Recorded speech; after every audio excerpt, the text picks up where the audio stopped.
Maritime Academy. The law of marine insurance. Marine insurance. A contract of marine insurance is a contract whereby the insurer undertakes to indemnify the assured in manner and to the extent thereby agreed against marine losses, marine adventure, and maritime perils. Principles of marine insurance: indemnity, insurable interest, utmost good faith, doctrine of proximate cause. Indemnity. Indemnify means to make good a loss suffered, not by replacement of the subject matter lost, but by a financial payment, that is to compensate. MIA 1906 requires that a marine insurance to indemnify the assured in manner and to the extent thereby agreed. There is a difficulty to put a value on ship at sea or cargo in transit, so they are normally valued at the commencement of the risk. Sub-principles of indemnity: contribution, subrogation. Contribution. The assured cannot claim more than once on the same risk. Thus, if the assured has policies covering the same risk with two insurers, double insurance, each makes a pro rata contribution to any settlement. That is, the insurance is a non-profit making business. Possibilities of having double insurance: request of a financial bank lending money, request of the trade, for example in a CIF trade where the buyer have to take his own insurance in addition to the seller's normal insurance, by mistake of assured. Subrogation, whereby the assured cannot recoup his loss from another party after the insurer has settled his claim. Insurable interest. Before anyone may legally enter into a marine insurance contract, he must have or expect to acquire an insurable interest in the property at risk. The subject matter insured must be a physical object exposed to peril. Any assured must have some legal relationship to the subject matter insured. Utmost good faith. If the utmost good faith is not observed by either party, the contract may be avoided by the other party. Requires the assured to disclose to the insurer, before the contract is concluded, every material circumstances which is known to the assured. Doctrine of proximate cause. The insurer is liable for any loss proximately caused by a peril insured against, but he is not liable for any loss which is not proximately caused by a peril insured against. Included and excluded losses. The insurer is not liable for any loss attributable to the willful misconduct of the assured, but unless the policy otherwise provides, he is liable for any loss proximately caused by a peril insured against, even though the loss would not have happened but for the misconduct or negligence of the master or crew.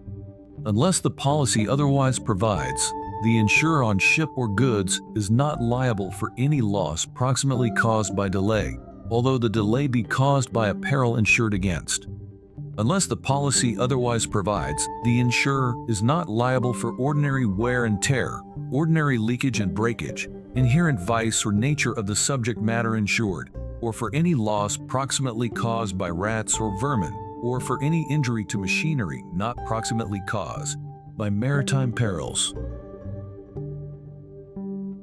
How to obtain insurance coverage: passing information from property owner to the broker, preparing the slip, subject matter details to be insured, by broker based on facts and experience, obtaining the cover from different underwriters, percentage of risk and the premium, preparing the cover note and deliver it to the owner, acceptance of cover note and paying the premium, preparing the insurance policy or combined policy by underwriters and commencing the insurance coverage. When contract is deemed to be concluded. A contract of marine insurance is deemed to be concluded when the proposal of the assured is accepted by the insurer, whether the policy be then issued or not, and for the purpose of showing when the proposal was accepted, reference may be made to the slip or covering note or other customary memorandum of contract. Contract must be embodied in policy. A contract of marine insurance is inadmissible in evidence unless it is embodied in a marine policy. Lion on premium. Unless otherwise agreed, the broker has, as against the assured, a lion upon the policy for the amount of the premium and his charges in respect of affecting the policy. Types of marine policies. A marine insurance policy covers subject matter insured against loss or damage during a definite period, which may be as a period of time in a time policy, as the duration of a journey from one place to another in a voyage policy. Implied condition as to commencement of risk, where the subject matter is insured by a voyage policy at and from or from a particular place. It is not necessary that the ship should be at that place when the contract is concluded, but there is an implied condition that the adventure shall be commenced within a reasonable time, and that if the adventure be not so commenced, the insurer may avoid the contract.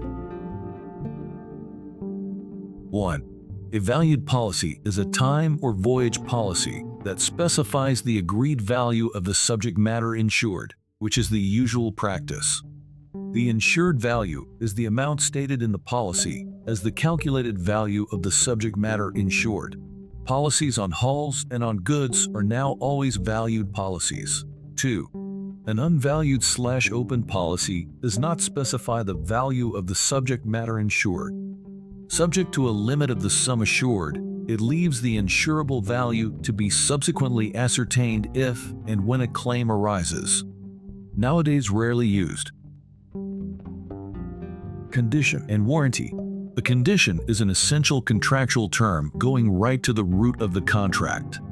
If a condition is breached by one party, the contract becomes void and need not be fulfilled by the other party. In principle, if a condition is breached, the contract may be revoked by the injured party and he need not complete it. A warranty, except in insurance law, where it has a different meaning, is a contractual term less essential than a condition, such that its breach would not have the effect of frustrating the contract and cause the whole contract to be revoked. A breach of warranty will, however, entitle the injured party to claim damages from the party breaching the warranty. If a warranty is breached, the contract remains in force, but the injured party is entitled to claim damages from the party breaching the warranty. In practice, the distinction between conditions and warranties is often unclear and depends to a large extent on the contract's wording. Warranties in marine insurance policies. A warranty is an expressed or implied contractual undertaking by an assured, contained in a marine insurance policy. A warranty must be literally complied with, whether material to the risk or not. An express warranty must be written into the policy or contained in some document. Implied warranties are not written in the policy, but are implied by law to exist in the contract. An express warranty does not override an implied warranty unless the two conflict.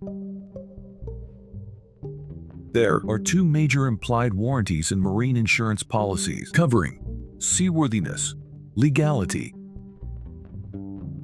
Seaworthiness has three aspects: technical seaworthiness, hull, machinery instability, etc. Cargo worthiness, fitness for the intended voyage, manning, bunker, stores, etc. The obligation to provide a seaworthy ship is absolute. Seaworthiness in voyage policies. The ship must, at the commencement of the voyage, be seaworthy for the purpose of the particular voyage insured. Where the policy attaches while the ship is in port, there is also an implied warranty that she shall, at the commencement of the risk, be reasonably fit to encounter the ordinary perils of the port. Where the policy relates to a voyage performed in separate stages, there is an implied warranty that at the commencement of each stage, the ship will be seaworthy for the purposes of that stage. Seaworthiness in time policies. No implied warranty exists in a time policy that a ship will be seaworthy at any particular stage of the adventure, but where with the assured's privity a ship is sent to sea unseaworthy, the insurer is not liable for any loss attributable to the unseaworthiness. Legality. There is an implied warranty that the adventure is lawful and that, so far as the assured can control it, the adventure will be carried out in a lawful manner. Lawful trade/lawful merchandise. Breach of warranty. When a warranty is breached, the insurer is discharged from liability from the date of the breach, but without affecting any liability incurred by him before that date. Note: if a loss occurs after a warranty has been breached, the assured cannot use the defense that the breach was remedied and the warranty complied with once again before the loss occurred. When breach of warranty excuse. By reason of change of circumstances, the warranty ceases to be applicable to the circumstances of the contract. When compliance with the warranty is rendered unlawful by any subsequent law, a breach of warranty is waived by the insurer. Implied conditions in marine insurance policies. Deviation, delay, change of voyage. Deviation. There is an implied condition in all marine insurance policies in respect of deviation in every voyage. It is considered as breach of contract. Deviation occurs when the course of the voyage is specifically stated by the policy and is departed from, or when the course of the voyage is not specifically stated by the policy, but the usual and customary route is departed from. Deviation is excused where authorized by any special term in the policy, where caused by circumstances beyond the control of the master or employer, where reasonably necessary so as to comply with an express or implied warranty, where reasonably necessary for the safety of the ship or subject matter insured, for the purpose of saving life, where reasonably necessary for the purpose of obtaining medical aid, where caused by barratry of the master or crew, if barratry is an insured peril. Delay. In all voyage policies, there is an implied condition that the voyage must commence within a reasonable time of acceptance of the insurance and must be prosecuted with reasonable dispatch throughout. Change of voyage. There is an implied condition that where, after commencement of the risk, the ship's departure or destination port, or both, are voluntarily changed from that stated in the policy, there is a change of voyage, and unless the policy otherwise provides, the insurer is discharged from liability from the time of the change. Several ports of discharge. Where several ports of discharge are specified by the policy, the ship may proceed to all or any of them. In the absence of any usage or sufficient cause to the contrary, she must proceed to them in order designated by the policy, otherwise there is a deviation. Where the policy is to ports of discharge within a given area, which are not named, she must precede them in their geographical order, otherwise there is a deviation. Successive losses. Unless the policy otherwise provides, and subjects to the provision of this Act, the insurer is liable for successive losses, even though the total amount of such losses may exceed the sum insured. Where under the same policy, a partial loss which has not been repaired or otherwise made good is followed by a total loss, the assured can only recover in respect of the total loss. International Hull Clauses, 11th January 2002, are designed to replace the Institute Time Clauses, Hulls, 11th January 1995, which themselves were intended to replace the Institute Time Clauses, Hulls, 10th January 1983. Part 1. Clauses 34 to 39 of Part 2 and Part 3 apply to any insurance. Part 1. Principal insuring conditions, Clauses 1 to 33. 1. General. 2. Perils. 3. Leased equipment. 4. Parts taken off. 5. Pollution hazard. 6. 3/4 teaches collision liability. 7. Sister ship. 8. General average and salvage. 9. Duty of the assured. Sue and labor. 10. Navigation provisions. Continued. 11. Breach of navigation provisions. 12. Continuation. 13. Classification and ISM. 14. Management. 15. Deductibles. 16. New for old. 17. Bottom treatment. 18. Wages and maintenance. 19. Agency commission. 20. Unrepaired damage. 21. Constructive total loss. 22. Freight waiver. 23. Assignment. 24. Disbursements warranty. 25. Canceling returns. 26. Separate insurances. 27. Several liability. 28. Affiliated companies. 29. War exclusion. 30. Strikes exclusion. 31. Malicious acts exclusion. 32. Radioactive contamination exclusion. 33. Chemical, biological, biochemical, electromagnetic weapons, and cyber attack exclusion.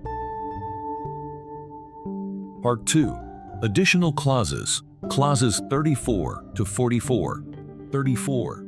Navigating limits. 35. Bering Sea Transit. 36. Recommissioning condition. 37. Helicopter engagement. 38. Premium payment. 39. Contracts. Rights of third parties. Act 1999. Apply where the underwriters have expressly so agreed in writing. 40 to 44. 40. 4/4 teaches collision liability. 41. Fixed and floating objects. 42. Returns for layup. 43. General average absorption. 44. Additional perils. Part 3. Claims provisions. Clauses 45 to 53. 45. Leading underwriters. 46. Notice of claims. 47. Tender provisions. 48. Duties of the assured. 49. Duties of underwriters in relation to claims. 50. Provision of security. 51. Payment of claims. 52. Recoveries. 53. Dispute resolution. The following notes are restricted to those international hull clauses likely to be of chief interest to masters and deck officers. Clause 2. Perils. Inchmarie Clause. Insurance covers loss or damage caused by perils of the sea, rivers, lakes, or other navigable waters, fire, explosions, violent theft from the vessel, from outside the vessel, jettison, piracy, contact with land conveyance, earthquake, volcanic eruption, lightning, accidents in loading, discharging or shifting cargo or fuel, contact with satellite, aircraft, helicopter or similar objects. Clause 6. 3/4 teaches collision liability. The essence of this clause is to make the ship owners more careful with the navigation of their ships as they are paying 1/4 of the cost themselves. Was formerly known as the Running Down Clause. RDC provides that the underwriters will pay for 3/4 of any loss of or damage to another vessel or property on it, delay to or loss of use of another vessel or property on it, general average of another vessel or property on it, salvage or salvage under contracts of another vessel or property on it. Clause 7. Sistership allows vessels owned wholly or partly by the same owners or under the same management to be treated in the event of collision or salvage as if they were owned by different companies. Clause 8. General average and salvage provides that the insurer covers the vessel's proportion of salvage charges / or general average, maximum up to the amount insured. Adjustment is to be according to the law and practice of the place where the adventure ends, and if the contract of affreightment agrees, adjustment will be according to the York-Antwerp rules. Clause 9. Duty of assured. Sue and labor clause provides that the assured has a duty to take all reasonable steps to avert or minimize any loss for which a claim would be payable under the policy. In return, Most costs incurred in taking such steps are recoverable from the underwriters. Clause 10 Navigation Provision applies unless otherwise agreed. 1. The vessel must not sail nor be employed in breach of any provisions of the insurance as to cargo, trade, or locality.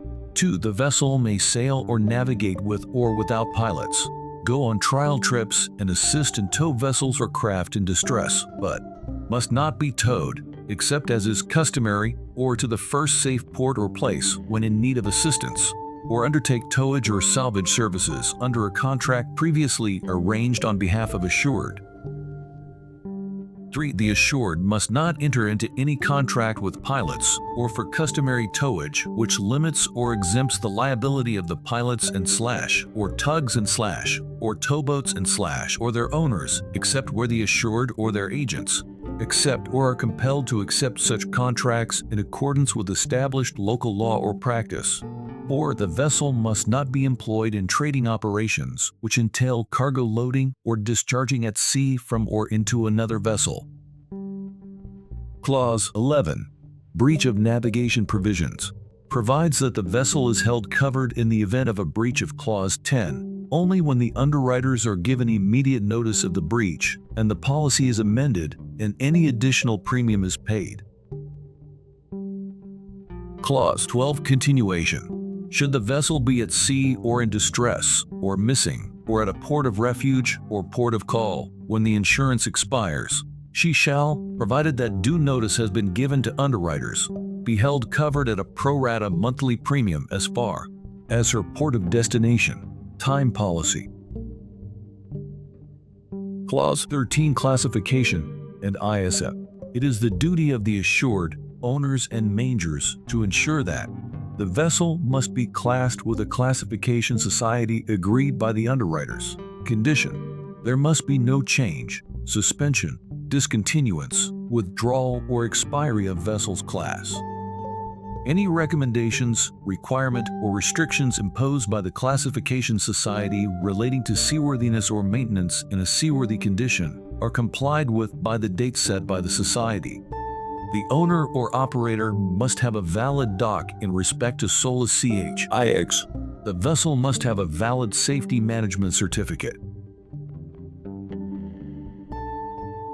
Clause 14. Management.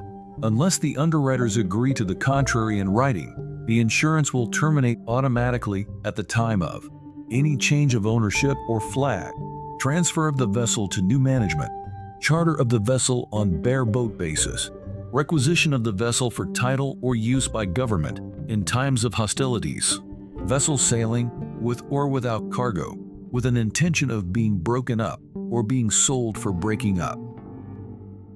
Provides that it is the duty of the assured to comply with all statutory requirements of the vessel's flag state relating to construction, adaptation, condition, fitment, equipment, operation, and manning of the vessel, and comply with all requirements of the vessel's classification society regarding the reporting to the society of accidents to and defects in the vessel. In the event of any breach of any of these duties, the underwriters will not be liable for any loss, damage, liability, or expense attributable to such breach. Clause 15, Deductible, provides that no claims arising from an insured peril are payable unless the aggregate of all such claims exceeds an agreed minimum, that is the deductible. A deductible is a value or platform which must be reached before a claim will be met by the insurer, and the compulsory excess which is deducted from every claim passing this platform. Clause 29, 30, 31, 32, and 33 Exclusions define risks expressly excluded from the cover, including war may be obtained by taking out additional war risks cover. Strikes. Shipowners may obtain separate strikes cover if they wish. Malicious acts. Radioactive contamination. Chemical, biological, biochemical, electromagnetic weapons, and cyber attack. Clause 34, Navigating limits, imposes trading limitations. thereby reducing the risk to the underwriters by prohibiting the vessel from entering certain sea areas. The limitations set out in Clause 34 have been used in the London market for many years as the Institute warranty limits. In the International Hull Clauses, 11th January 2002, the limitations are not warranties but conditions, each commencing with the words, "The vessel shall not enter the Baltic Sea," etc. Clause 43, General Average Absorption, provides that if the underwriters agree, the assured will have the option of claiming the total general average in full. Clause 8, General Average and Salvage, from the UDUBs without recourse to any other contributing interest, such as cargo consignee, up to the amount expressly agreed by the underwriters. Clause 44, Additional Perils, can be included, but only with the express written agreement of the underwriters. Following are also covered, but subject to exercise due diligence: bursting of boilers or breakage of shafts, latent defect in machinery or hull, negligence of master, officer, crew or pilot, barratry of master, officers or crew. Clause 46, Notice of Claim, provides that in the event of an accident involving loss or damage where a claim on the policy could result, notice must be given to the leading underwriters as soon as possible and after the date on which the assured, owners, or managers became aware of the accident or occurrence, and within 180 days, so that a surveyor may be appointed if the leading underwriters so desire. Clause 47, Tender Provision. The leading underwriters may decide on the port to which the vessel should proceed for docking or repair, and have a right of veto over the place of repair and the repairer. In event of failure to comply with these conditions, a penalty of 15% is deducted from the total ascertained claim. Owners may encounter some difficulties in complying with this clause, where damage to a vessel's hull is only discovered on dry docking.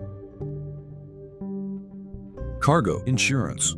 Cargo insurance covers physical damage to or loss of goods whilst in transit by land, sea, and air.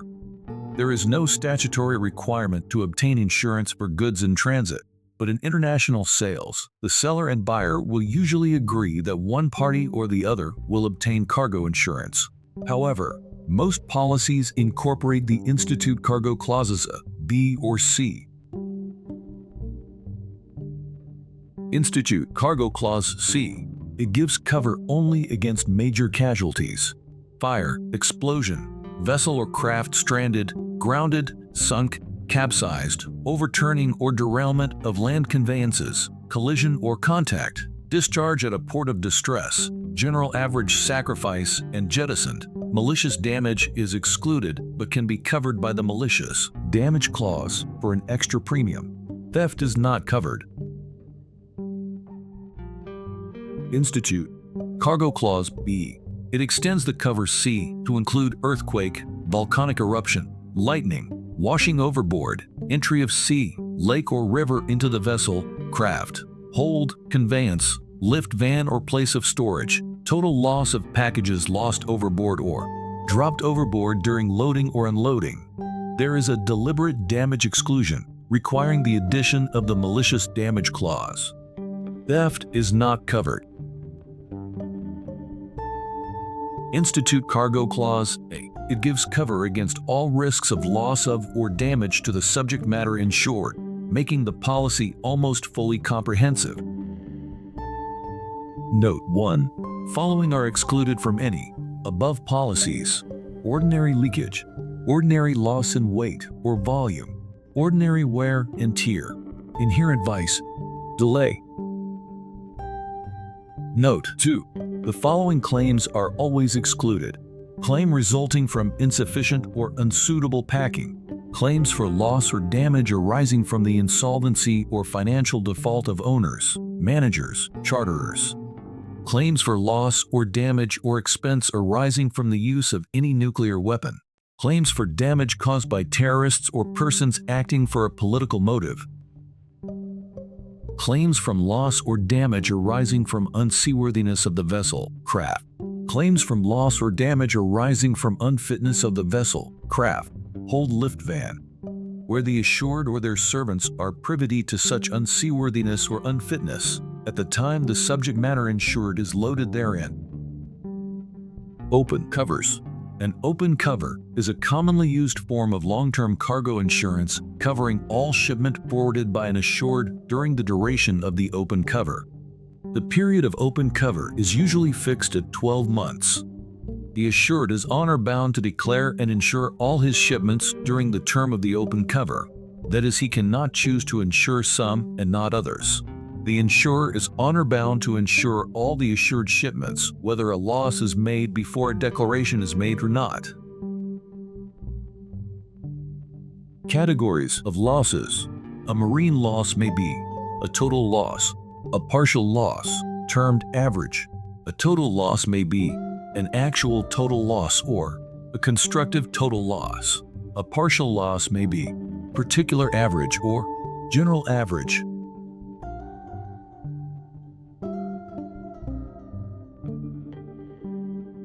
Actual total loss occurs in 4 ways: where the property insured is actually destroyed, for example where a ship is wrecked or burnt out, or where goods are crushed in the collapse of a stow of cargo, where goods change their character to such a degree that they can be said to be no longer a thing of the kind that was insured, g. where dates become mush, or where cement powder solidifies, where the assured is certainly deprived of his property, for example where a ship is sunk in a very deep water, where the property is listed missing at Lloyd's, for example a ship is overdue. Constructive total loss is defined in MIA 1906 as a loss where the subject matter insured is reasonably abandoned on account of its actual total loss appearing to be unavoidable because it could not be preserved from actual total loss without an expenditure which would exceed its value when the expenditure had been incurred. Notes: where notice of abandonment is properly given, the rights of the assured are not prejudiced by the fact that the insurer refuses to accept the abandonment. The acceptance of abandonment may be express or implied from the conduct of the insurer. The mere silence of the insurer after notice is not an acceptance. Where an NOA is accepted, the abandonment is irrevocable. The acceptance of the notice conclusively admits liability for the loss and the sufficiency of the notice. Particular average. MIA 1906 defines a particular average loss, a partial loss, proximately caused by a peril insured against, and which is not a general average. The insured perils in a hull and machinery policy are listed in the clauses attached to the policy, are examples of particular average. General average. That which has been sacrificed for the benefit of all shall be made good by the contribution of all. A GA loss is a partial loss incurred through a deliberate act performed with the intention of protecting all the interests involved in a voyage from danger which threatens them all. Essential elements of GA Act. In order to have the right to claim a contribution from other parties to the common maritime adventure, the owner of a vessel which, together with its cargo and any other property, has been saved from danger, must be able to show that there was General Average Act with essential elements as follows. There must be a sacrifice or expenditure which must be extraordinary, intentionally made or incurred, reasonably made or incurred, made for the common safety, made for the purpose of preserving the property from peril. Extraordinary, sacrifice or expenditure. Ordinary losses and expenses incurred by a ship owner in running his ship and carrying cargoes are not allowed in GA. For example, damage done when overworking a ship's engine while afloat, trying to prevent grounding. Reasonable sacrifice or expenditure. The sacrifice or expenditure must be reasonable, jettisoning enough but no more of a deck cargo of a timber to refloat a grounded ship. Sacrifice or expenditure to be voluntary or intentionally. Followings are examples of intentional actions taken in order to avoid spread of damage. when CO2 are released to extinguish the fire in a cargo hold, when beaching a vessel after the collision, when refloating a grounded ship. Sacrifice or expenditure to be for the common safety. The sacrifice or expenditure must be made for the benefit of all the parties to the common maritime adventure, common safety, and not for the benefit of only one party, particular average. Examples of GS sacrifice allowed under York Antwerp Rules 2004: damaging engine, propeller, or hull in refloating operation.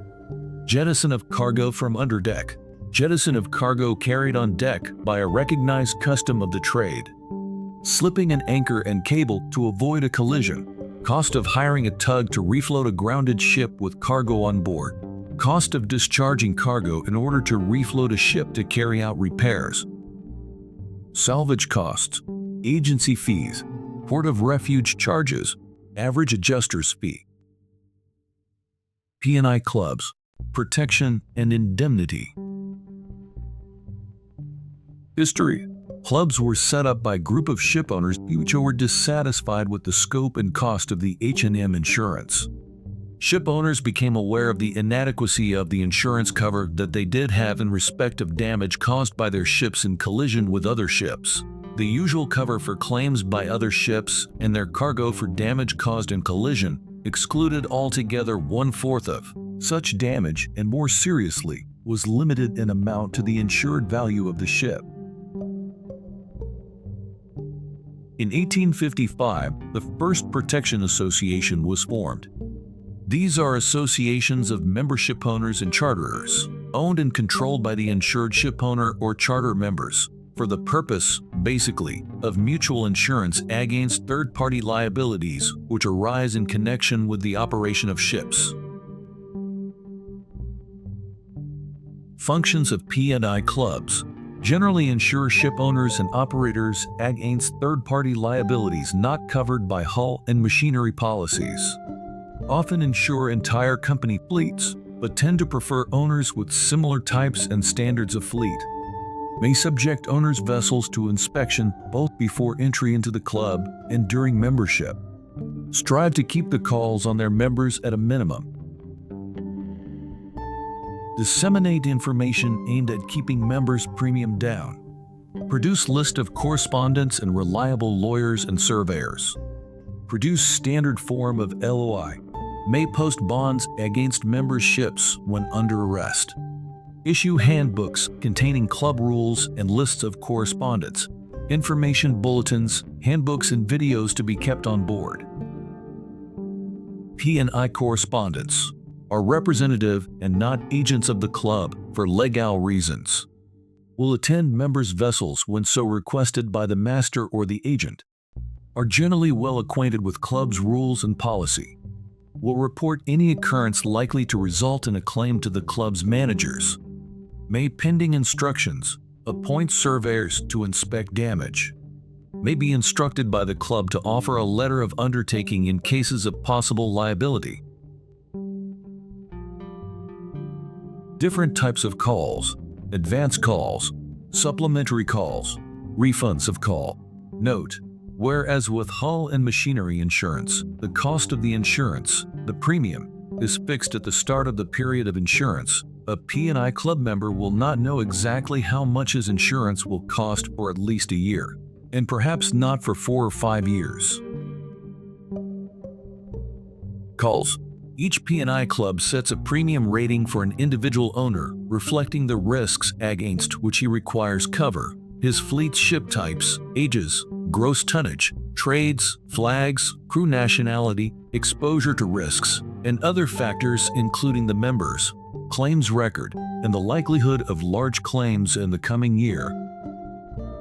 The member is advised of his total estimated call for the next 12 months. This comprises an advance call and a supplementary call. Advance calls are levied on all members at the start of the P&I year, February 20th. Later in the year, if claims have been heavier than expected, the managers will ask members for a supplementary call to balance the books. Clubs aim to be accurate in their predictions of future claims so as not to burden owners with supplementary calls. Refunds are made when income, calls plus investments, exceeds outgoings, claims plus expenses. Some cover available under the P&I insurance. Most clubs offer two principal classes of cover: protection and indemnity, P&I, known as Class 1, and freight, demurrage and defense, FD&D, known as Class 2.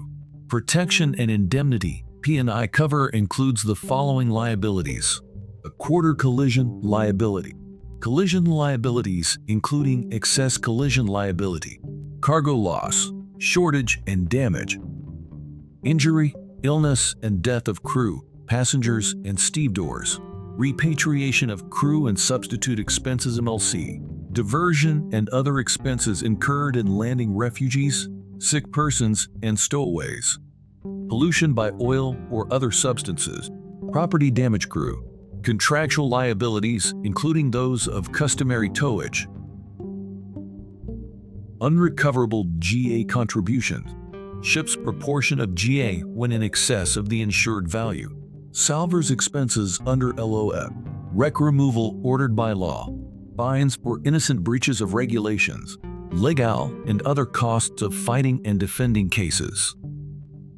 Freight, demurrage and defense, FD&D cover, indemnifies members for legal and related expenses incurred in connection with disputes under charter parties and other contracts as defined in the club's rules, but does not extend to the principal amount in dispute. Clubs will not normally cover ad valorem B/L, unjustifiable deviation, delivery of cargo at a port other than the port specified in the contract of carriage, failure to arrive or late arrival at the port of loading, delivery of cargo without B/L, antedated or post-dated B/L, clean B/L in respect of damaged cargo, deck cargo carried on term of an underdeck B/L, arrest or detention of an entered ship. Coverage period.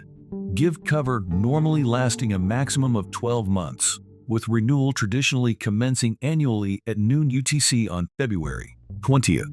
The certificate of entry issued by the club relates to the vessel or vessels named in it and entered for insurance in the club to be carried on board. Noting protest. A protest, sometimes called a sea protest, is a solemn declaration made on oath by a shipmaster before a person legally empowered to hear such declarations notary public that circumstances beyond his control have or may have caused loss of and or damage to his ship and or its cargo, or have caused him to take action which may render the owner liable to another person. A protest without an extension is a simple statement of fact without added details. An extended protest is a protest to which supplementary information has been added at a later date. When to note protest. The local P&I club representative should be able to advise the master on the need for noting protest.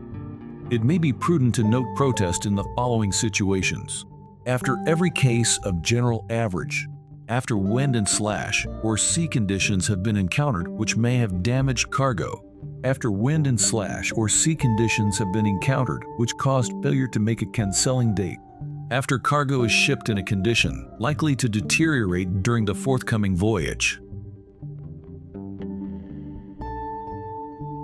after the ship has sustained or caused material damage, after a serious breach of the charter party by the charterer or his agent, for example, undue delay, refusal to load, cargo not of a sort allowed by the charter party, refusal to pay demurrage, refusal to accept bills of lading after signing because of clausing by master, sending vessel to an unsafe port, etc. After the consignee fails to discharge or take delivery of the cargo or fails to pay freight. Protests should be noted as soon as possible after arrival and always within 24 hours of arrival. If in connection with cargo, it should be noted before breaking bulk. If cargo from more than one discharge port is involved, The P&I Club correspondent should be asked whether it will be necessary to note protest at each port in the rotation. Procedure for noting protest.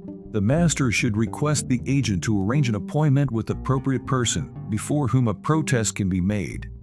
The master, accompanied by one or more witnesses from the crew who have knowledge of the relevant facts, should take with him to the appropriate person office the official logbook, the deck log, and any other relevant information pertaining to the matter being protested about. Copies of log entries or other relevant records will be attached to the protest. The master will normally have to show proof of his identity to the appropriate person who will hear the master's declaration and will make a written record in a register of protests. At least 3 certified copies of the protest should be obtained, 2 for the owner and 1 for the ship's file. A fee will be payable for noting the protest and for each requested copy. Extending protests. Since it is often impossible to ascertain the full extent of a loss or of damage at the time of noting protest, an extended protest should be made when the relevant facts have come to light, for example, when a surveyor's report has been received.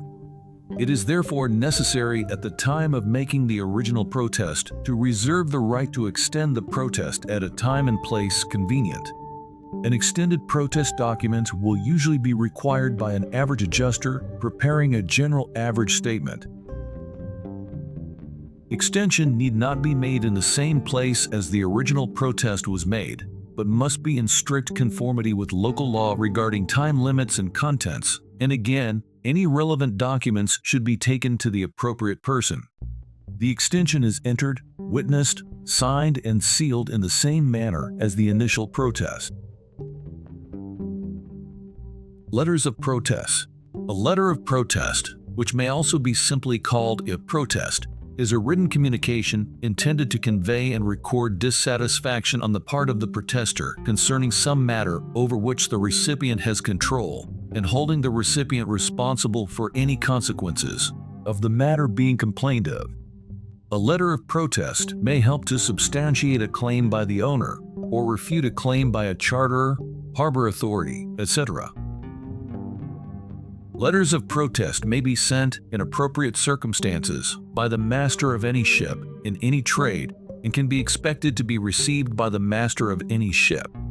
They are especially common in the tanker trades, where a variety of reasons give occasion for their sending.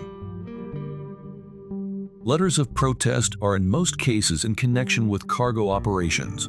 The original letter and 1 copy for return should be sent or given to the recipient, who should be asked to sign for receipt of the letter.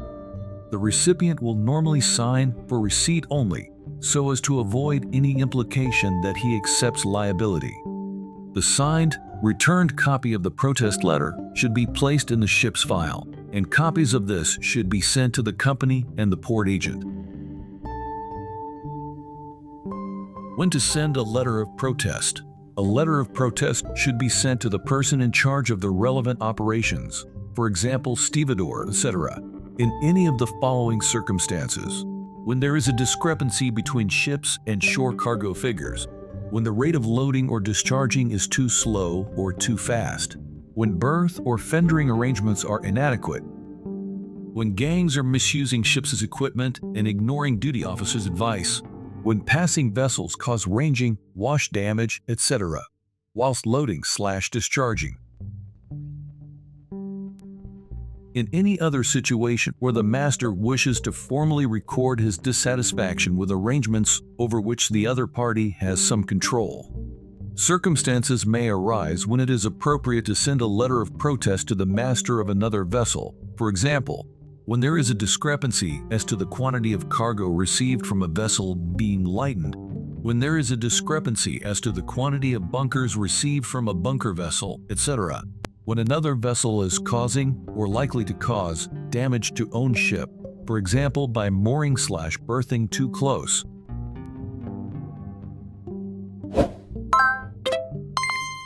Maritime Academy.